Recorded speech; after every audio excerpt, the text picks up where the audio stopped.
Hi, welcome to Love Like Water, a space for authentic conversations about love and freedom. Today we're going to tell you guys a story about us learning how to flow in a Costa Rican airport. When the babies were first born in Costa Rica, we were taking a little trip back to Nashville, my hometown, to visit family and show off the babies, do the baby parade, of course. And so we had an early morning flight. I believe the flight was around 8 or 9 or something like that, but we got up at 3 o'clock in the morning to try to navigate all that, as you would imagine, with 2 babies and a 3-year-old. So it was intense to begin with because of all the logistics that you may imagine. We then left the house around 4 or 4:30 or something like that, and we ended up at the airport quite a bit late. I don't know, 45 minutes or so late from when we should have been there for the 2-hour before you leave mark.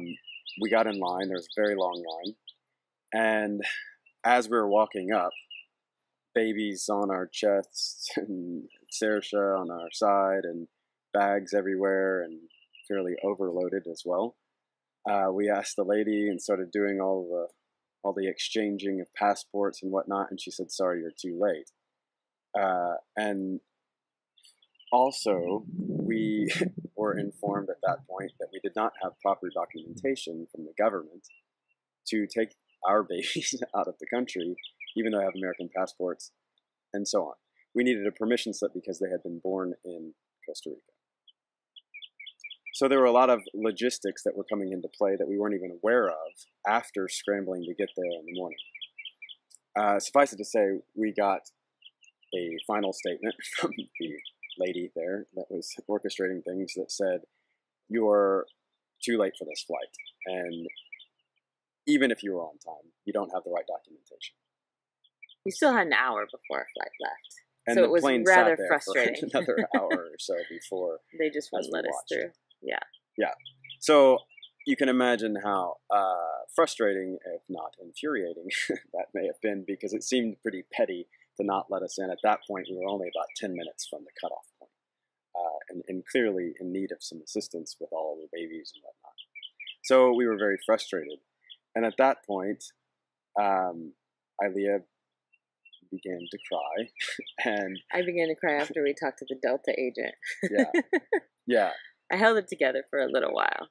And then we called Delta to reschedule our flight. She told us it was going to cost us an extra $2,000 just to get on a flight a couple hours later, the same day. 1 p.m. or something like Yeah. that. And that flight was only going to take us to Atlanta, which means we then have another, 4-hour drive or something from Atlanta with, how old were the babies? They were a month old. A month old. Twins.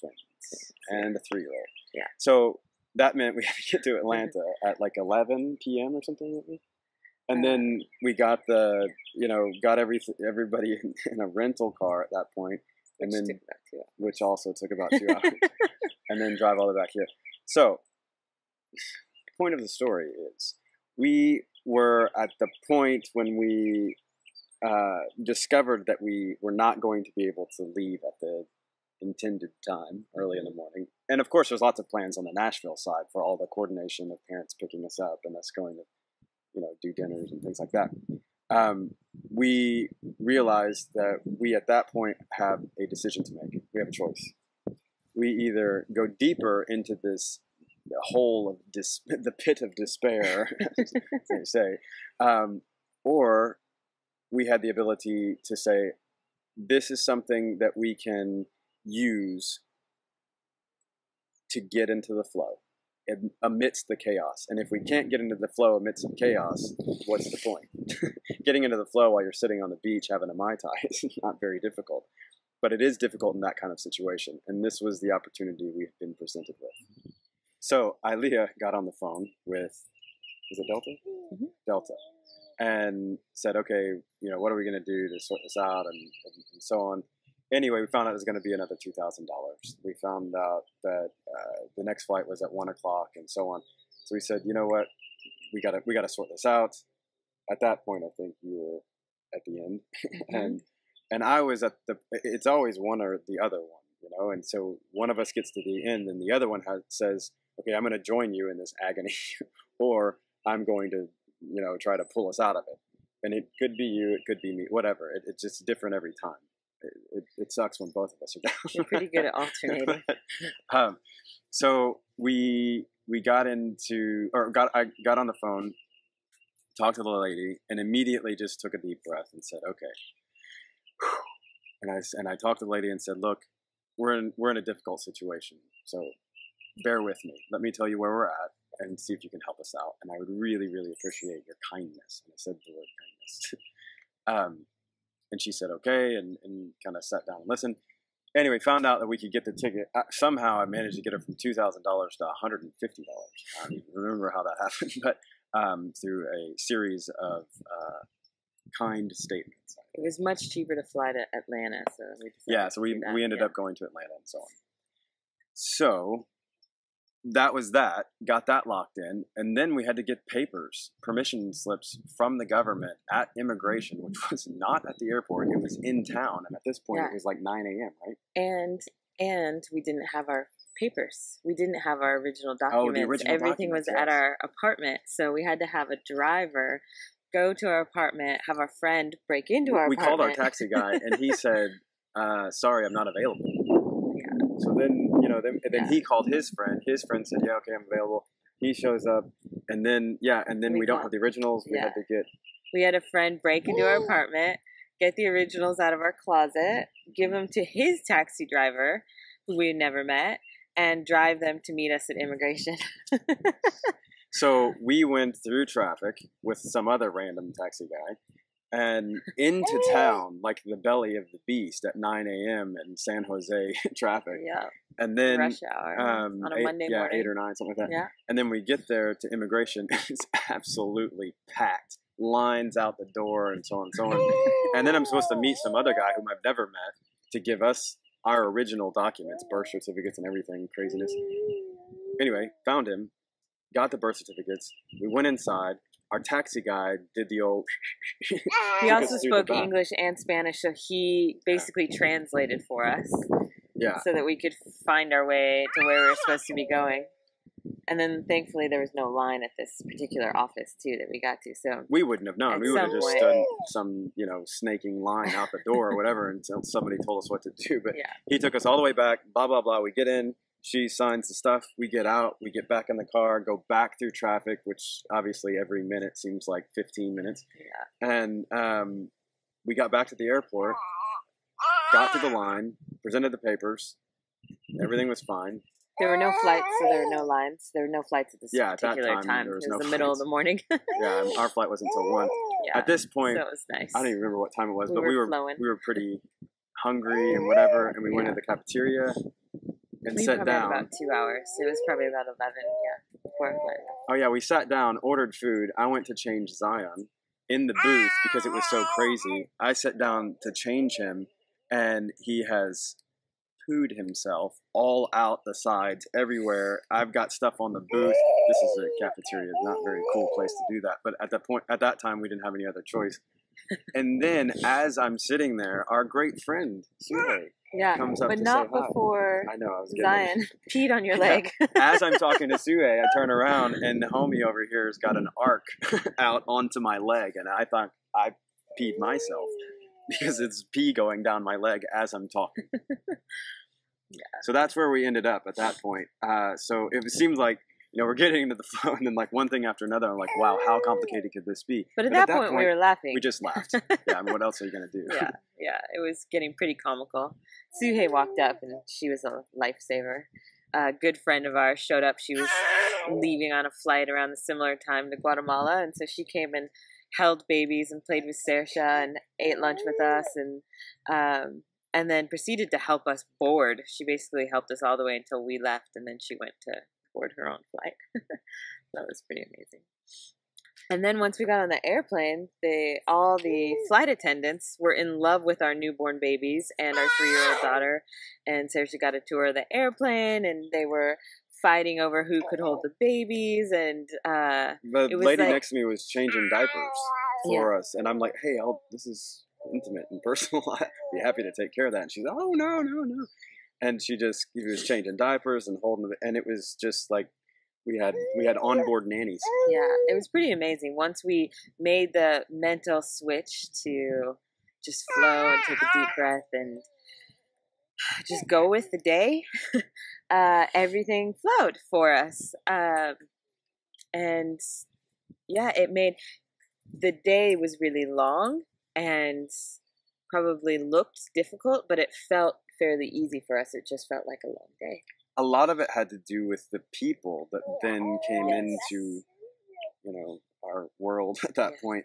And everyone was so helpful. Everyone was really nice and genuine and open, and nobody was, difficult. Well, it was very different from even the morning when we arrived. The ladies that were helping us, everyone was everyone was very difficult. People were irritated with us in line. We were kind of freaking out, and then it was just like everything changed. Everybody was really helpful. They held our bags at Delta, even though they're not supposed to do that, in the office while we went to immigration and put fancy luggage tags on them for us. And I mean, they took care of us from that point on, without us even asking. It was really amazing how the rest of the day flowed. Even once we arrived in Atlanta, the babies were screaming. They had been up all day. We'd just gotten off of a 4-hour flight. They were tired and hungry, and we've been up since 3 a.m. It felt like we had to walk about 3 miles from the airplane to immigration. And by the time we got there, they were both screaming, and the immigration officers just waved us to the front of the line, didn't ask us any questions, just stamped our passports and said good luck, and waved us through so that we could get on through there and feed the babies and stuff. And then we still had about 2 hours of renting a car and all that jazz. And then the car that we were going there to rent wasn't available. And then the lady said, hey, tell you what, here's an upgrade, no charge. Yeah. Sweet. Got some sweet Dodge, whatever, SUV. And we all packed in the car. And then we were starving. And at that point, it's 11 or 12 and there's nothing open. So we didn't have anything to eat. And what did we go to? We went to a grocery store. Yeah, to Publix. Publix or something like that. We went in there and I ended up going in and out like 8 or 9 times at like 11 a.m. or 11 p.m. And Saoirse with me, and we just said, you know what, we're gonna have fun with it. I put Saoirse in the car and I pushed her fast, and there's nobody in there at 11 p.m. And so I pushed her down the aisles and got up on this thing and rode the cart with her, and we danced and skipped, and everybody in the store was noticing us because we're the only people there, and we kind of brought a little light into their world, and that kind of built the light on our side, and it was really amazing kind of experience of exiting the fight and getting into the flow. And then we got in the car and ate and a bunch of random stuff, and kids screamed and freaked out for a minute, and then everybody went to sleep, and then we had a great time to talk for like 4 hours, more time than we've had to sit down and talk in silence without kids screaming than we've had in a long time. We had a great road trip back. Yeah, I mean, at any point in the evening, we could have freaked out ourselves and been frustrated, and we managed to learn how to flow in that moment and just say, okay, grocery store. It gave us time to sit in the parking lot, and I could nurse both babies, and they could relax, and we could change diapers, and Saoirse could use the restroom, and everybody was relaxed and comfortable. We could take our time eating. We weren't worried about being in a public place. We just sat in the car and relaxed and listened to music, and then we were able to hit the road. Everyone fed and full. The babies went right to sleep and slept until we were 10 minutes from home. We didn't get home till 3 a.m. the next day, but we were happy that we made it, and it was pretty amazing transformation. We obviously had an interesting trip.